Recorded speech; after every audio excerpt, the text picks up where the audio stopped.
Hi guys, how are you? My name is Hitesh. मेरे YouTube channel fin सर्वे में आपका फिर से स्वागत है गाइस। आज हम बात करेंगे, अगर आप किसी को भी चेक देते हैं, यानी कि अगर आपके अकाउंट में पैसा नहीं है और चेक दिया जाता है और चेक बाउंस होता है, तो जो अलग अलग बैंक है क्या रेट से आपको चार्जेस लगाती है, क्या जीएसटी रहता है, कितना चार्ज लगाने वाली है। तो गैस पूरी जानकारी इस वीडियो में देने वाला हूँ, क्योंकि गैस यहाँ पे आपको मिलती रहे पूरी बैंक से जुड़ी बहुत सारी इन्फॉर्मेशन है जो कि इस चैनल पर आपको मिलती रहेगी। गैस वीडियो को लास्ट तक जरूर देखें। चैनल पर नए हैं तो गैस चैनल को सब्सक्राइब जरूर कर ले, बेल आइकन को दबाना बिल्कुल ना भूले, क्योंकि गैस आपको पता है यहाँ पे मिलती रहेगी बैंक से जुड़ी बहुत सारी इन्फॉर्मेशन।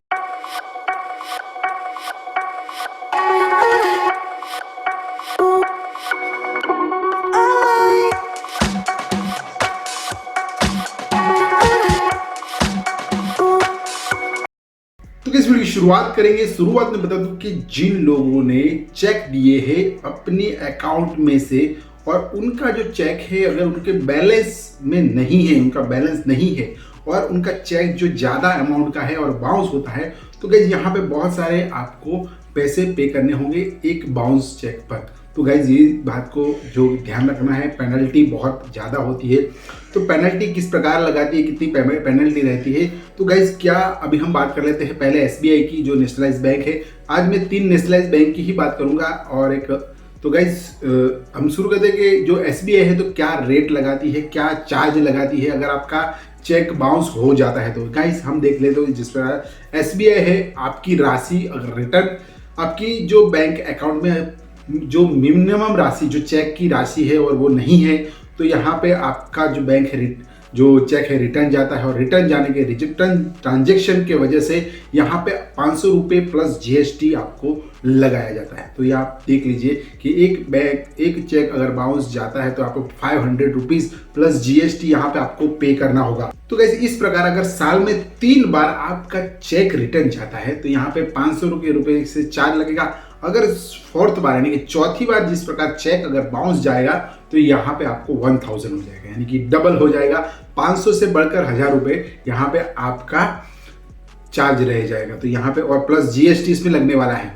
यहाँ अगर तकनीकी रूप से अगर कोई प्रकार की जो बैंक की मिस्टेक से अगर आपका चेक बाउंस जाता है तो यहाँ पे एसबीआई किसी प्रकार का चार्ज आपसे नहीं लेती है।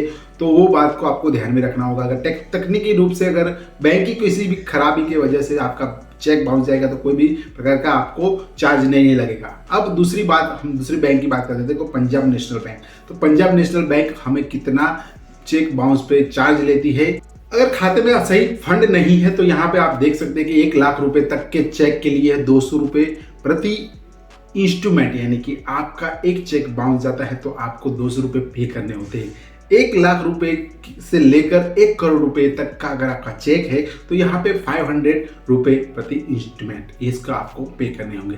और 1 करोड़ से रुपए से ज़्यादा चेक में अगर महीने में दौरान एक पहले चेक के लिए 2000 रुपये और उसके बाद 2500 रुपये प्रति रिटर्न पे, यानी कि आपका चेक 1 करोड़ से ऊपर का है और रिटर्न जाता है यानी कि बाउंस होता है, तो गाइज यहाँ पे 2000 और उससे ज़्यादा है तो 2500 रुपये आपको पेनल्टी लगती है। ये बातों को आपको ध्यान में रखना हो। जिस पर अब हम बात करेंगे बैंक ऑफ बड़ौदा की। बैंक ऑफ बड़ौदा में आपको फाइनेंशियल कारणों के कारण अगर आपका चेक बाउंस जाता है तो अलग अलग अमाउंट के आपको ब्रांच से, लोकेशन से आधार पर यह चार्ज वसूला जाता है। जिस पर चार्ज की दर यहाँ पे 100 रुपये से लेकर 750 रुपये तक का आपको लगता है। वही नॉन फाइनेंशियल कारणों के से चेक अगर बाउंस जाता है, रिटर्न जाता है, तो चार्ज आपको 250 रुपये ऐसा लगता है चार्ज।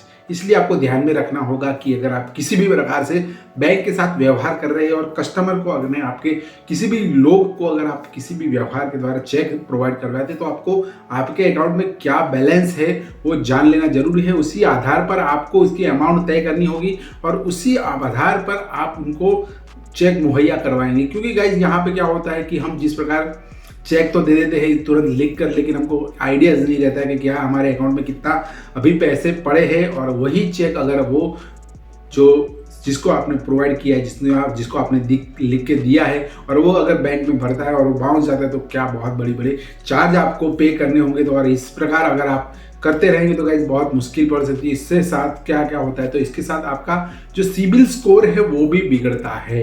ये बात को आपको ध्यान में रखनी होगी। जिस प्रकार आप चेक बाउंस होता है, चेक बाउंस यानी कि आपका जो बैंक के साथ जो व्यवहार है वो सही नहीं चल रहा है, वो बात को आपको ध्यान में रखनी होगी। अगर आपका सही व्यवहार नहीं चल रहा है तो आपका सिबिल स्कोर बिगड़ना ही है।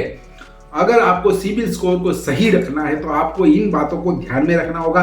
बैंकों के साथ सही व्यवहार रखना होगा, टाइम टू टाइम आपको पेमेंट करना होगा। जिस प्रकार आपका पेमेंट अंदर जमा है उसी प्रकार आपको किसी भी व्यक्ति को चेक देना होगा, उससे ज़्यादा नहीं, उससे कम नहीं देना होगा। तो गाइज ये बात को आपको ध्यान में रखना होगा और बहुत ही आराम से और बहुत ही शातिरता से और बहुत ही समझदारी से आप इसका काम कीजिए। क्योंकि गाइस बहुत सारे लोग हैं जो कि अनाप शनाप किसी को भी चेक लिख के दे देते हैं और उनको पता ही नहीं रहता कि उनके अकाउंट में क्या बैलेंस पड़ा है, तो इसकी वजह से उनका चेक जो है बाउंस हो जाता है। तो वही बातें आपको ध्यान में रखनी है। जो नेशनलाइज बैंक ही इतनी सारे चार्ज ले रही थी, जहाँ पे हम प्राइवेट बैंक की बात करें तो प्राइवेट बैंक में बहुत सारा चार्ज आपको पे करना पड़ता है। तो ये बातों को आप ध्यान में रखेंगे। तो गाइस वीडियो में बस इतना ही। वीडियो अच्छा लगा तो थम्स अप बटन जरूर दबा देना। नए वीडियो और नई इन्फॉर्मेशन के साथ हम कल फिर से मिलेंगे, तब तक के लिए शुक्रिया। बाय दोस्तों, बाय बाय।